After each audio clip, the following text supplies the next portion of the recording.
ভাই ভাই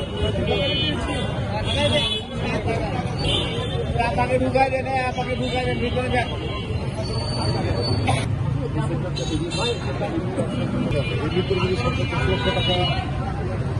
আর সেই সাথে বিটুবি, তার মানে হচ্ছে এক এজেন্সি থেকে আরেক এজেন্সিতে যাতে আমরা টিকিট ক্রয় করতে না পারি, এই ধারা দুটা বাতিল করার জন্য আমরা স্পেশাল ভাবে সরকারের কাছে অনুরোধ জানাচ্ছি।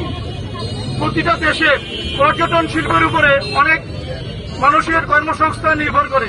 যদি এই দুটি ধারা বলবৎ থাকে তাহলে আমাদের অনেক মানুষ যারা আমরা এই সেক্টরে কর্মরত আছি তারা বেকার হয়ে যাব।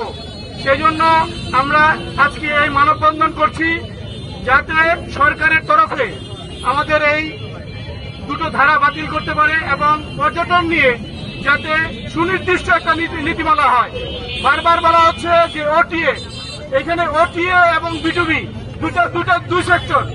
আমাদের সম্মানিত উপদেষ্টা মন্ডলী যিনি এই কথা বলেছেন যে ওটিএ এবং ওটিএর দোহাই দিচ্ছেন বারবার যে ওটিএ এরা টাকা নিয়ে ভেঙে যাচ্ছে, কিন্তু ওটিএ আজ পর্যন্ত কোনো নীতিমালা হয়নি।